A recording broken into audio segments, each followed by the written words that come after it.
Bermulalah sudah. Assalamualaikum dan salam sejahtera yang dihormati pengurusi majlis, tetamu kehormat, panel hakim yang adil lagi bijaksana, dan pihak penyanggah yang saya segani, dan tidak lupa hadirin hadirat sekalian. Ahli bijak pandai pernah mengatakan bahawa kekuatan sebenarnya terletak kepada apabila kita dapat menangani atau dapat menyedari kekurangan atau kelemahan yang ada pada diri sendiri. Ini amat penting kerana dengan menyedari dan mengetahui kelemahan dan kekurangan pada diri sendiri, kita dapat memperbaiki, dan dengan perbaikan ini dan dengan dapat memperbaiki ini akan menjadi pemangkin kepada kemajuan, pemangkin kepada kejayaan, dan pemangkin dalam pembangunan. Tetapi sebaliknya, jika kita sombong dan jika kita mudah puas hati, inilah dia penyakit yang menghambat pembangunan. Hadirin sekalian, sebagai adat istiadat perbahasan, saya akan mulakan dengan mendefinisikan mauduk kita pada hari ini. Yang pertama, karyawan. Karyawan dalam konteks kamus adalah mereka yang menghasilkan seni ciptaan. Tetapi dalam konteks pergunaannya pada hari ini, ia lebih umum, ia lebih luas.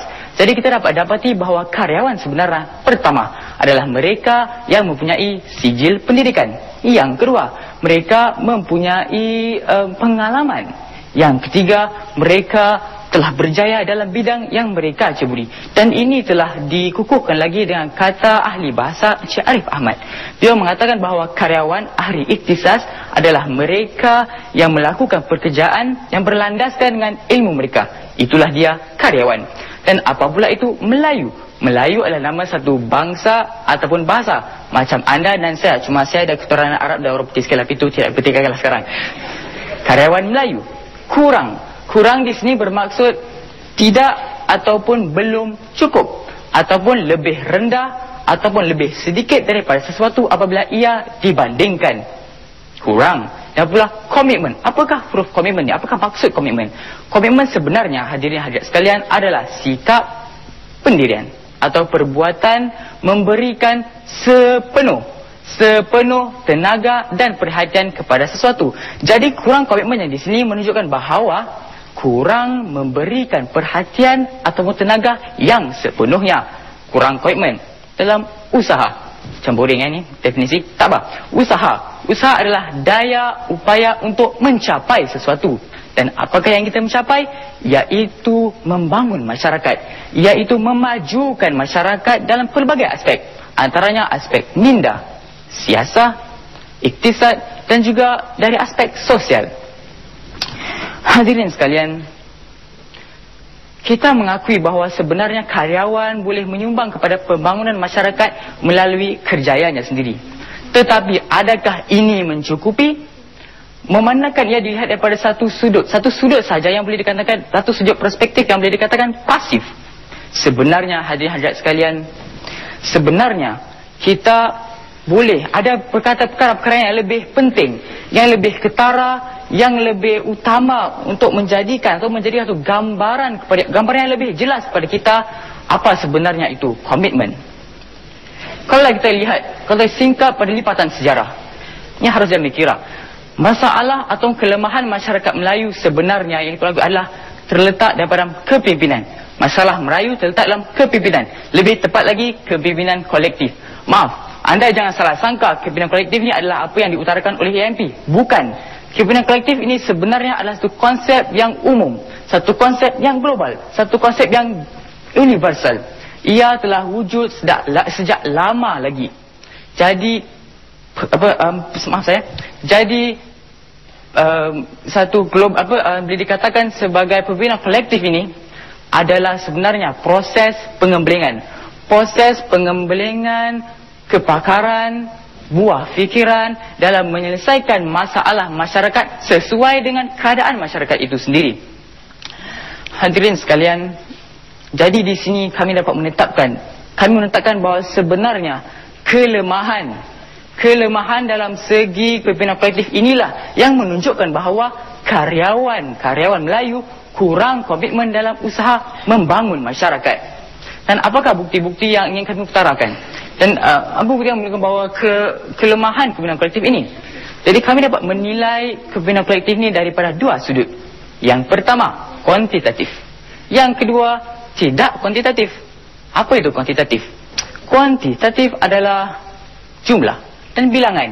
Dan para hadiah-hadiah sekalian, perangkaian di Singapura menunjukkan bahawa perangkaan di Singapura menunjukkan bahawa kurang daripada 10% karyawan Melayu melibatkan diri mereka dalam kerja-kerja, kegiatan-kegiatan badan-badan Melayu masyarakat. Dan adakah ini bukti? Ini akan dibuktikan. Memang benar. Itu dari sudut kuantitatif. Yang kedua, dari sudut tidak kuantitatif. Apa itu tidak kuantitatif? Tidak kuantitatif sebenarnya adalah memberikan atau mengeluarkan gagasan-gagasan baru, idea-idea. Silakan. Itu kurang tepat, bukan 10%. Yang 10% itu hanya melibatkan dalam masjid-masjid.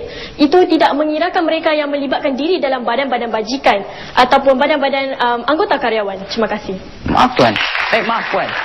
Sebenarnya 10% adalah mereka yang melibatkan diri dalam perbadan-badan Melayu. Ini akan dicontohkan lagi, ini akan diberikan. Itu satu statistik yang kita dapati dalam, bukan sukarelawan, saya gunakan itu adalah perangkaan sukarelawan dalam kebajikan atau kerja-kerja masyarakat. Okey, apa itu tidak kurang kuantitatif ataupun tidak kuantitatif? Tidak kuantitatif adalah memberikan gagasan-gagasan, idea-idea baru dalam menyelesaikan masyarakat Melayu ini dengan keadaannya sendiri. Dan adakah karyawan kita berlaku gitu? Adakah mereka melakukan gagasan-gagasan baru? Tidak, hadirin sekalian. Mereka sebenarnya mengambil idea secara bulat-bulat tanpa menyesuaikan, mengubah-sesuaikan dengan keadaan masyarakat tersebut. Saya beri anda contoh. Saya nak buat kuih. Si cik kat penyanggah pun nak buat kuih. Dia nampak saya gunakan tepung gandum untuk buat kuih. Jadi mereka menggunakan tepung gandum. Tetapi saya nak buat kuih tart. Mereka nak buat kuih kukus. Kuih kukus mana gunakan tepung gandum. Jadi para hadis di sini kami dapat bahawa sebenarnya tidak semua barang boleh digunakan dalam konteks sesama. Kita mengakui bahawa idea-idea tiada satu yang asli pun. Tetapi mengambilnya bulat-bulat tanpa mengubah sesuaikan dengan masyarakat, itulah yang boleh masalahnya hadirin sekalian. Dan itulah menyebabkan kelemahan kepimpinan kolektif yang menunjukkan bahawa karyawan kita kurang komitmen dalam usaha membangunkan masyarakat. Kalau benar bagai dikata, cukuplah sekadar apa yang ada. Kalau benar komitmen yang ada, di mana perginya karyawan kita? Ini nak habiskan Maaf. Cemohan itu bukan motif kita. Namun penyendaran itulah niat yang utama. Kurang di sini adalah satu petanda, bangunlah wahai anak bangsa. Wabillahi taufiq wal hidayah. Wassalamualaikum warahmatullahi wabarakatuh.